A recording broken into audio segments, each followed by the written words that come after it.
Hey guys, I'm Clint. Welcome back to another Division 2 video, and today I'm bringing you my PVE Beast Mode mill build. I've used this in challenging missions, hard missions, run it solo. It works very well in a team. This is a team build, however you can roll with this solo. You can use this in strongholds, use this whenever you want other than PvP. Now with this particular build, it's synergized to one aspect. The aspect is fire. You got to try and get your opponents, your enemies, the NPCs on fire as often as possible, so you guys can do more damage with this build. Also couples well as an exceptional healer build. So there's two particular skills that I've chosen, and they've served me very, very well. However, it doesn't have to be those two skills. You can mix and match to get the best out of this build. But trust me when I say it works exceptionally well in PvE. It's really, really strong and a very, very good team build if you're looking for something which is a little bit different, where you don't focus on DPS, you're focusing on the skill tree variants. Let's take a look at this. Okay guys, this is my incinerator build, or my awesome skill build for World Tier 5. This is endgame. This is very, very good. And as you can see at the minute, it looks like a mish-mash of gear, and you think, I don't understand how this is going to get exactly what I need from this build, but I will go through step by step so you'll see and you'll understand the logic why I'm rolling with these particular pieces and the two weapons. Cool. We'll start with the top left. We're looking, my gear score is 481. It could be a lot higher in all lessons. However, I've opted for these pieces because they synergize perfectly. It's 6 for damage, it's 2 for armor, and it's 11 for the battery, which is skill power. Now, we'll start with the primary weapon. The primary weapon is the military P416, and I'm running the survivalist specialization, so that will grant me the extra 15% weapon damage for an assault rifle. So it makes sense to roll with an assault rifle, in all fairness, if you're rolling with this specialization class. And this is by no means the best assault rifle in the game. It is that good.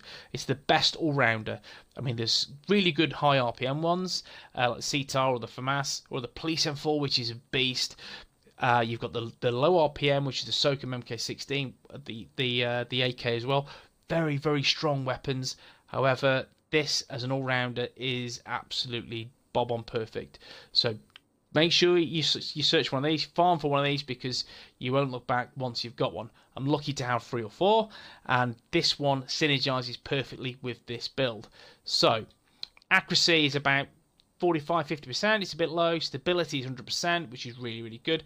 I want to try and hit and try and be as stable as possible with this particular weapon, because I want to deal more damage, as we'll go through shortly. The reload time is 2.2 seconds. The critical strike range, that is in the range that I can critically hit, between 10 and 54 meters. And you can see where the damage drop off it is as well. Talents: ignited, deal plus 20% weapon damage to burning enemies. So you can kind of guess where I'm going now. The more you have your enemies, your opponents, your NPCs, and there will be a hell of a lot in hard and especially challenging missions. Once you are set them on fire through the incinerator skill variant, you will absolutely just smirk through them, because you're dealing an insane amount of weapon damage. 20% weapon damage is a hell of a lot. So this is a very, very good talent for any skill builds. Extra, we all know there was a nerf last week for the magazine. You're looking, mods were taken down or notch or 3 or 4. So this talent extra works very, very well. That gives me an extra 20% magazine capacity. That gives me around about 49 in the mag. And cannon, while equipped, this weapon increases throwing distance by 10%. Now a lot of people will feel that this is just an average talent. It's good on this build, because what I would do is, if they're not in the range of the turret, can throw grenades, and when I'm throwing them grenades, I'm in a good place to deal damage from a distance very, very well. In terms of the mods, let's take a look. Critical range on the optics rail. The magazine is just that plus 10 rounds. That takes me from 30 to 40. Then extra pops in, so that's another 8. And again, when you reload, you get 49. The underbarrel rail is 10% stability. and the muzzle is 20% stability, then I'm losing 10% optimal range. That takes it to my secondary weapon, which is the M700 Carbon, which is a fantastic sniper rifle. This is a PVE beast. The critical strike range is between 10 to 71 meters. I'm rolling with a talent ignited deal, plus 20% weapon damage to burning enemies. Again, you can see why I'm rolling this now. Stable, which is 15% stability. Protected reload while equipped. The weapon grants plus 10% bonus armor while reloading. And obviously, sniper rifles take a little bit of time to reload, 3.2 seconds. That gives me that little bit of extra armor whilst I'm in cover. Very, very good talents. I'm happy with this on this build. And the mods, 10% accuracy on the rail. The magazine is about optimal range. The underbarrel is critical hit chance. And the muzzle is stability. Now we go through piece by piece. I'll explain why I'm rolling with these particular gear set pieces, or brand set pieces, shall I say. On the mask, it's a field protective mask, which is the Providence Defense brand set. I'm rolling with one piece, and that will give me 10% skill power. The key to this build is lifting your skill power as much as you can, and this 10% helps immensely. And the attributes, damage to elites, again, this is a PVE build, guys. Damage to elites is always good. And plus 222 skill power. The talent, the key talent is plus 10% skill power, which is the talent called Empowered. Okay, if we look at the second, that is the chest piece, and it's an Alps Summon Armament chest piece. I'm rolling with two pieces from this particular brand set. The first talent is plus 10% cooldown reduction, and the second is plus 5% skill power. Now the attributes on this build, plus we're looking 421 skill power, again trying to just churn up that skill power as much as possible to unlock higher, better talents or mods. Really, really good for my marksman rifle, the M700 Carbon, plus 19% headshot damage. Again, this is PVE, you want to hit as many headshots as possible from a distance.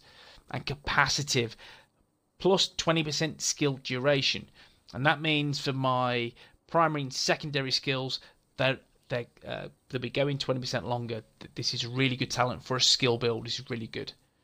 In terms of the mods, I've got the utility system assist, which is skill power, increased shock, and increased kill XP. The defensive protocol mod slots, we're looking health, armor, and health regen. And the offensive system mod slot is weapon damage, critical range, and weapon handling. Now onto the holster. This is an ongoing directive holster. I'm using this because of the attributes. I don't have a good enough gold high-end piece that fits the bill. However, this is thereabouts exactly what I want. But I'm only rolling with the one piece, so there's no brand gear set bonuses active. What I do have is plus 617 skill power and plus 6% cooldown reduction. In terms of the mods, the utility system assist is skill power and increased confused duration. And the utility protocol mod slot intensity is skill power 106, burn damage, which is good because this is a incinerator build, and the increased shock duration of 1%. The knee pads, these are the HXO2 China Light Industries Corporation knee pads. It gives me explosives damage, and again, this is really good when you are spamming grenades. This will give you that extra bit of damage to boot as well, which is really, really good. However, if you want to run with Seeker Mines instead of a turret, or you want to run with two damage or offensive skill variants, run a Seeker Mine and you'll get that extra 10% explosives damage, which is really good. The attributes, plus 12% cooldown reduction, and this exceptional talent, look out for it for all skill builds, calculated. Kills from cover reduce skill cooldowns by 20%, and you need 7 or more yellow battery icons to ensure this talent is active. Really, really good. And again, just about reducing those skill cooldowns on this build, which is very, very good. And the offensive protocol mod slot, it is weapon damage, SMG damage, and assault rifle critical hit damage of 1%. Now onto the gloves. Again, this is the second piece of the Alps Summon Armament I'm rolling with. Again, I've got cooldown reduction, I've got some skill power. The major attribute is skill power and a talent, and we've seen this before. This is the third time I'm going to say this. Capacitive, 20% skill duration. Happy days. It's really, really good. It's all about ensuring my skills last longer. That makes sure that I can do more damage over time. Really, really good. And the offensive protocol mod slot is weapon damage and optimal range. And the last piece, which is the backpack, it is the 511 tactical. I get 5% protection from elites. Again, this is all about PVE, so I wouldn't really recommend rolling this in PvP. However, I'm going to get the 5% protection from elites, which does add up. 3% critical hit damage, 473 skill power. I'm going to get some bonus armor as well. And on the ropes, your weapon damage is increased by 25% while all skills are on cooldown. So you're doing 20% damage to enemies if they're on fire, and if your skills are on cooldown, you're dealing an extra 25% weapon damage. It's a win-win, no-brainer for me. The skill build, this again, as I said at the start of the video, the build synergizes perfectly well. This is a really, really good build, guys, and does work very, very well in PvE. In a group, you are fantastic in this situation with this gear setup. And capacitive, that's 20% skill duration. So I have 3 pieces of gear with capacitive on. That's 60% extra skill duration. That means my drone, which we'll see in a minute, is available for 6 minutes. 6 minutes. Really, really good. The utility system mod slot, electronics is skill power, chem launcher skill power, and seeker skill power. Ideal scenario, I would love those switched out, the chem launcher and the seeker skill power, but it gives me 99 skill power, which gets me to nearly 3k. So I'm happy with this for the time being. Okay, so we've gone through the weapons, we've gone through the gear. Let's take a look at the stats. As you see, in terms of gear talents, there's on the ropes capacitive. That's on the 3 times. Empowered. There's calculated kills from cover, reduced skill cooldowns by 20%.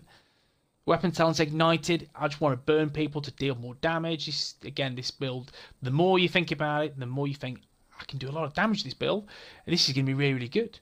And then there's talents which are on my third weapon, which is the pistol. I don't use that, but it's there anyway. My critical chance is 0%. Critical damage is 29%. My headshot damage is 74%, which is nice. Again, this is not about critical chance. It's not that type of build. It's about dealing some weapon damage, given you have very low DPS. So your skill's going to do the damage for you. And then once they're activated, once your incinerator is burn enemies, you will absolutely mow down NPCs. This is really good. I got a range of 23 meters, which is perfect. Some accuracy stability to make this a laser beam. 3% weapon handling. 3.5% all weapon damage bonus. 15% assault rifle damage. Some shotgun damage as well, because the survivalist specialization is fully optimized. 23% damage to elites. Armor's 166282. There's no hazard protection on this build, and I love hazard protection, but this is a skill build.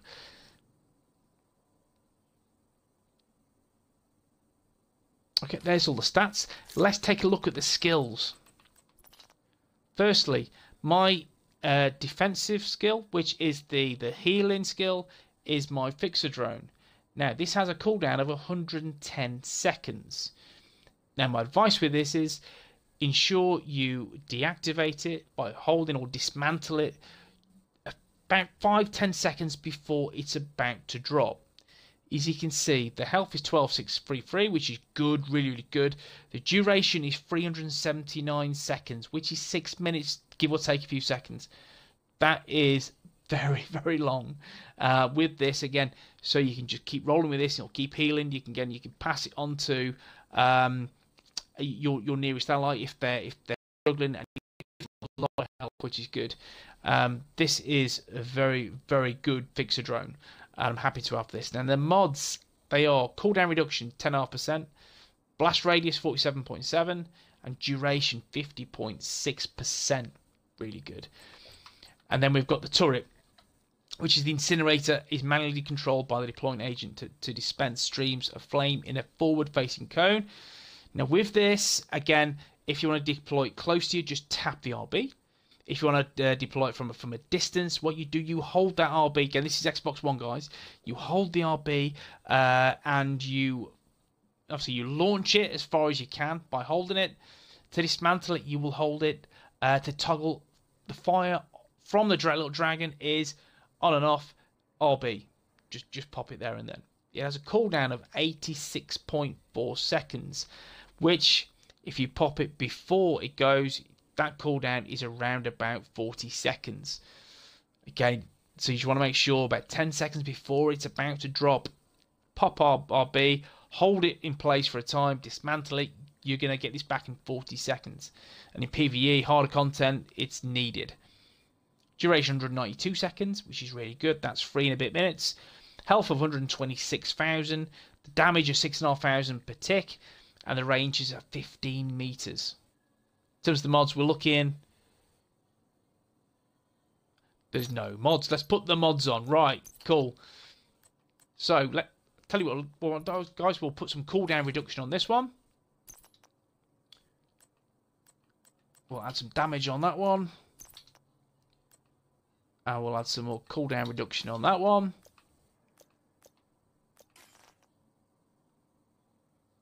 And there you go. So we get 20.9% damage, 18.8% cooldown reduction, 8.6% cooldown reduction to get it back even quicker.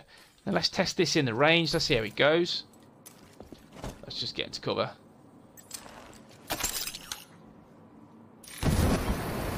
Just let it burn. And let's pop it. 37 seconds. 37 seconds, you will have that back. Now, let's pop the drone. Let's dismantle it. 46 seconds. Easy as that. Given sometimes it will be destroyed by NPCs. I get that completely, guys. But still, if you're in a place where you need to dismantle it, you can dismantle it, or in the last 5, 10, 15 seconds, dismantle it and you will get it back in a silly amount of time. So guys, this is very, very strong. You don't have to roll with these particular talents, these skills. You don't have to roll with these whatsoever. You know, you can roll with the Hive, Chem Launcher, you can go with Seeker Mines, Firefly. It's entirely up to you guys. There's so many different options you have. I've decided to go down this route, and it is very, very good.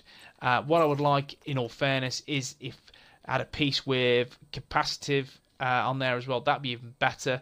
I think I do have an air roll the yeah, there you go. I've got one capacitive skill duration. However, I'd want the major attribute to be skill power, but it's not. So I can't re-roll it for a skill or an armor attribute. It has to be a DPS attribute. So guys, here it is. This is the build. Really good PvE, guys. Give it a whirl. Nearly 3k skill power. It's all about rolling with them skills, but I hope you've enjoyed this video. If you have, drop a like. Want to see more Division content, please smash the sub button. And guys, trust me when I say this is a very, very good build for PvE. Try it in hard, challenging. You'll understand. Okay, guys, I'll see you in the next one. Take it easy.